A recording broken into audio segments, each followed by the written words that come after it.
Hello everyone, स्वागत है आप सभी का हमारे चैनल इंडियंस बायोलॉजी हब में। आई होप आप सभी अच्छे होंगे और बेहतर ढंग से अपनी तैयारी कर रहे होंगे। जैसा कि आप सभी को पता है कि बीएससी फर्स्ट सेमेस्टर जेडबीसी और पीसीएम के जो स्टूडेंट्स हैं उनके जो एग्जाम्स हैं वो आज और कल में स्टार्ट हो रहे हैं और उनसे संबंधित कुछ इम्पॉर्टेंट बातें हैं जो आपको जाननी बहुत जरूरी हैं। कुछ ऐसी बातें हैं जिनको लेकर के स्टूडेंट्स के बीच में कंफ्यूजन क्रिएट हो रहा है और उस कंफ्यूजन को दूर करने के लिए वीडियो क्रिएट किया जा रहा है। तो आज हम लोग मुख्य रूप से दो बातों के ऊपर बात करेंगे। पहला हमारी जो बात होगी वो एग्जाम्स को लेकर होगी कि एग्जाम्स हमको कैसे देने हैं, किस तरीके से उसकी तैयारी करनी है। और दूसरी हम लोग बात करेंगे कि जो कंफ्यूजन क्रिएट हो रहा है, जो स्टूडेंट्स जिस बात को लेकर के कंफ्यूज हो रहे हैं वो दूसरी बात हो जाएगी। लेकिन हम लोग स्टार्टिंग दूसरी बात से ही करेंगे क्योंकि दूसरी बात जाननी आप सभी को बहुत जरूरी इंपॉर्टेंट है। जैसे कि आप सभी जानते हैं कि रोहेलखंड यूनिवर्सिटी से MJPRU यूनिवर्सिटी से एफिलेटेड जो कॉलेजेस हैं, इस बार हम लोगों ने देखा है कि जो फर्स्ट सेमेस्टर के स्टूडेंट्स हैं उनका जो एग्जामिनेशन फॉर्म भरा गया वो समर्थ पोर्टल के माध्यम से भरा गया। और समर्थ पोर्टल के माध्यम से जब एग्जामिनेशन भरा गया उसमें कुछ जो फॉर्मेट आया था, उस फॉर्मेट में एक जो सबसे इंपॉर्टेंट बात थी वो थी मेजर और माइनर सब्जेक्ट को चूज करना। और जाहिर सी बात है कोई जेडबीसी या पीसीएम ग्रुप का अगर कोई स्टूडेंट है तो या तो जेडबीसी ग्रुप का वो बच्चा हो सकता है या पीसीएम ग्रुप का हो सकता है। और तीन ही सब्जेक्ट होते हैं उसके पास में। उन तीन सब्जेक्ट में से उसको दो सब्जेक्ट मेजर सब्जेक्ट के रूप में रखने होते हैं और एक सब्जेक्ट माइनर सब्जेक्ट के रूप में रखना होता है। और यही कंफ्यूजन का सबसे बड़ा जो है कारण बन रहा है, क्योंकि ऐसा अगर हम लोग पिछले ही साल की बात करें या उससे पहले की बात करें तो क्या होता था कि जो सब्जेक्ट जिस बच्चे को छोड़ना है वो फाइनल ईयर में जाकर के अपने अकॉर्डिंग वो बच्चा छोड़ देता था। लेकिन समय के साथ चीजें अपडेट होती चली जा रही हैं। समर्थ पोर्टल से क्या हो रहा है कि बच्चा पहले से ही यूनिवर्सिटी को बता रहा है कि मेरा इंटरेस्ट इस सब्जेक्ट में है, इसमें कम है और मैं इस सब्जेक्ट को छोड़ दूंगा। और ये पूरी प्रक्रिया यूनिवर्सिटी ने पहले ही करके रखी है। तो जो बच्चे, क्योंकि ये नई है, थोड़ा आपको समझने में बच्चों को कंफ्यूजन हो रहा है और इसलिए बात समझनी बहुत जरूरी है। तो जो मेजर दो सब्जेक्ट आपने चूज किए हैं, मेजर 1 और मेजर 2, वो आपके सब्जेक्ट आपके फाइनल सेमेस्टर तक रहने वाले हैं। और जो माइनर में आपने सब्जेक्ट चूज किया है वो सब्जेक्ट आपका 5th सेमेस्टर में जैसे ही आप आएंगे वो आपका सब्जेक्ट आपसे छूट जाएगा, क्योंकि वो आपको कम पसंद है, आपने उसको माइनर सब्जेक्ट के रूप में लिया है। दूसरा, इसी बात से संबंधित एक कंफ्यूजन डेट शीट को लेकर हो रहा है कि जो आप देखे हैं कि पिछले 2-3 बार डेट शीट आपकी जो है अपडेट हो चुकी है। और उस अपडेटेड डेट शीट में जो आपके माइनर सब्जेक्ट हैं उनको लेकर क्या कंफ्यूजन है कि किसी बच्चे ने बॉटनी सब्जेक्ट को मेजर में लिया है और किसी बच्चे ने मेजर सब्जेक्ट को माइनर सब्जेक्ट के रूप में बॉटनी लिया हुआ है। और जिस स्टूडेंट ने मेजर सब्जेक्ट के रूप में बॉटनी को लिया हुआ है उसका एग्जाम अलग डेट पर हो रहा है, और जिसने माइनर सब्जेक्ट के रूप में बॉटनी को लिया हुआ है वो अलग डेट पर एग्जाम हो रहा है। और इसी से कंफ्यूजन क्रिएट हो गया। जब बच्चे आपस में बात कर रहे हैं तो कह रहे हैं कि बॉटनी का एग्जाम कब है, तो एक कह रहा है कि 18 को है, कोई कह रहा है 3 फरवरी को है। तो ये कंफ्यूजन की बात हो गई। तो कंफ्यूजन नहीं है, जिस सब्जेक्ट को आपने माइनर में रखा है उस और वही सब्जेक्ट किसी व्यक्ति ने, किसी स्टूडेंट ने अगर मेजर में रखा है तो आपकी जो डेट्स हैं वो अलग अलग होंगी। ये आपके दिमाग में बात क्लियर होनी चाहिए। और जब ये बात क्लियर हो जाएगी तो आपको मेजर और माइनर की चीजें समझ में आने लगेंगी। हालांकि आपने जो माइनर सब्जेक्ट चूज किया है वो अपने ही अनुसार किया होगा, क्योंकि आपको वो सब्जेक्ट कम पसंद है या आपको उसमें कम इंटरेस्ट है। तो ये कंफ्यूजन आपके दिमाग से हट जाना चाहिए। और जो अब आपके एडमिट कार्ड डाउनलोड हो रहे हैं उनमें जो आपका सब्जेक्ट है उसके आगे जो डेट लिखकर आ रही है वही आपकी फाइनल डेट है, उसी डेट पर आपको एग्जाम देना है। दूसरा जो सबसे इंपॉर्टेंट बात है कि आपने सब समझ ली, डेट शीट क्या है, एडमिट कार्ड आपके हाथ में आ गया, आपको एग्जाम देने इस जगह इस सेंटर पर जाना है। जो सबसे इंपॉर्टेंट बात है कि एग्जाम को लेकर हमको अब क्या प्लानिंग करनी है, क्योंकि अब तो वो कहते हैं ना कि अब जंग में पहुंच गए हैं, अब तो लड़ना ही है। और लड़ना कैसे है?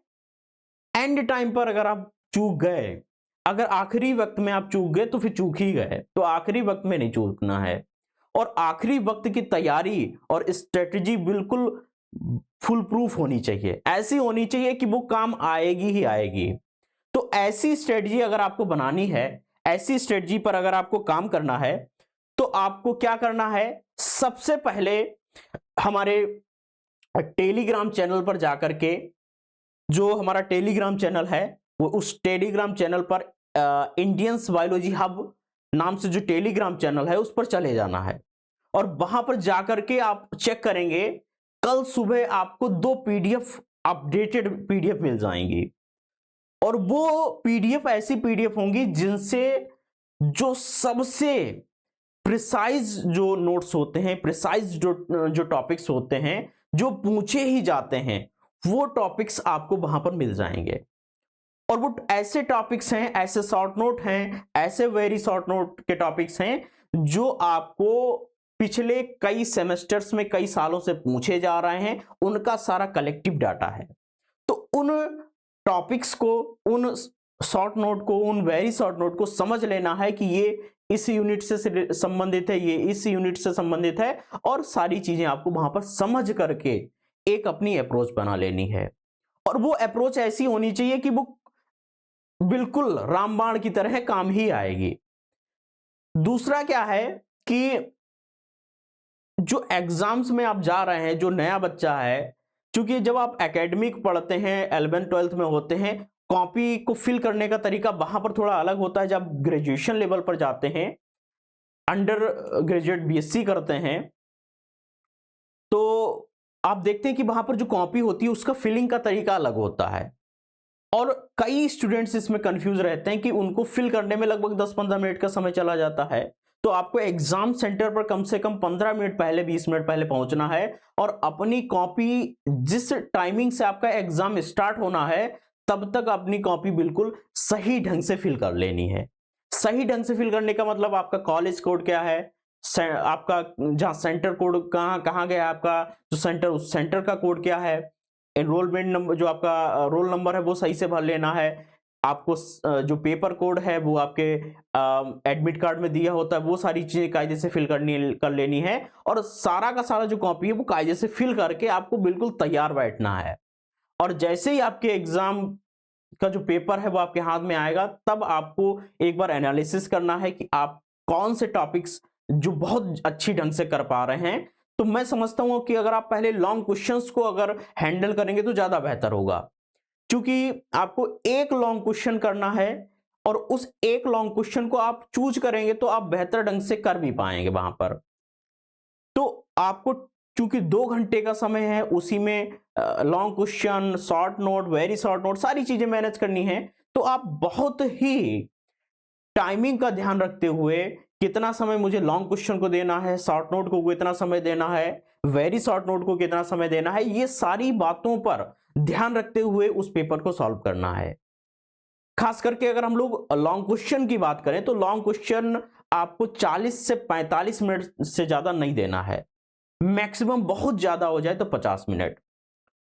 और उसमें बचा हुआ जो टाइम है, मान लीजिए आपने 45 मिनट में उसको कर लिया है, और 50 मिनट मान के चलते हैं कि आपने जो है 2 जो शॉर्ट नोट आते हैं उनको दे दिया है, तो 100 मिनट जो है आपके चले गए हैं, बचे हुए हैं आपके पास 20 मिनट। और उस 20 मिनट में आपको जो वेरी शॉर्ट नोट पूछे जाते हैं 2-2 नंबर के, जो 10 होते हैं, तो एक वेरी शॉर्ट नोट को अगर आप 2-2 मिनट का समय देंगे तो इनफ हो जाएगा, तो आपका पूरा पेपर कंप्लीट हो जाएगा। और उसमें भी अगर आप 5 मिनट का समय लॉन्ग क्वेश्चन में बचा लेते हैं, वो आप उसको 40 मिनट में ले आते हैं अगर, तो आपको 5 मिनट आप जो है उसको देख लेते हैं कि कौन सी चीज़ ऐसी है जो अंडरलाइन करने वाली, बहुत सारी चीज़ें होती हैं जो आपको स्पेसिफिक रिप्रेजेंट करनी होती हैं जिस पर एग्जामिनर का ध्यान जाए, तो ऐसी चीज़ें भी आपके लिए इंपॉर्टेंट हो जाती हैं। तो मैं समझता हूं कि आपको मेजर और माइनर का जो कंफ्यूजन है वो क्लियर हो गया होगा। दूसरी बात यह है कि बहुत सारे बच्चों से एग्जामिनेशन फॉर्म फिल करते समय गलतियां हो गई। उनके एडमिट कार्ड में पता चला हिंदी का भी लिख के आ रहा है, किसी में कोई कुछ आ रहा है, तो आपको अपने कॉलेज में जाना है, आपने उसमें पैसा दिया है, बिल्कुल स्पेसिफिक बात है और स्पष्ट बात है सभी से। आप पैसे दे रहे हैं कॉलेज को, आपका ये हक बनता है, अगर आपसे कुछ गलती हुई भी है तो आप कॉलेज में जाकर के, कॉलेज के लेवल पर जाकर के बहुत सारी चीजें बहुत आसानी से 5-10 मिनट में एडिट हो जाती हैं, तो आप उसको कॉलेज में जाकर के एडिट करा लें। और एडिट नहीं कराते हैं वो एक समस्या का विषय बाद में बन जाता है। तो ये सारी चीजें आप सभी के लिए इंपॉर्टेंट थी और मैं समझता हूं कि आपकी जो भी कंफ्यूजन है वो सारी कंफ्यूजन्स दूर हो गई हैं। और आप पाएंगे कि अगर आप इस पूरी प्रक्रिया को बिल्कुल सही ढंग से रेगुलर वे में करते हैं तो आप एक अच्छे स्टूडेंट के तौर पर बहुत अच्छी मार्किंग कर सकते हैं। और आपको ध्यान भी रखना है कि जो टाइम है उस टाइम को कैसे यूटिलाइज करना है, वो सब चीजें आपको अपने स्तर पर समझनी होंगी और करनी भी होंगी। तो मैं समझता हूं कि मेजर और माइनर का जो आपका कंफ्यूजन है वो दूर हो गया है और अब आपको जो बिल्कुल ऐसा समय बचा है जहां पर आपको बिल्कुल जान लगा देनी है, तो उन्हीं टॉपिक्स पर जान लगानी है जो एक्चुअल में आने वाले हैं। और वो टॉपिक्स आपको कहां मिलेंगे? Indians biology hub Telegram channel पर, जो कि आपके सत्यम पांडे सर प्रोवाइड कराते हैं फ्री में। ठीक है ना? Thank you so much.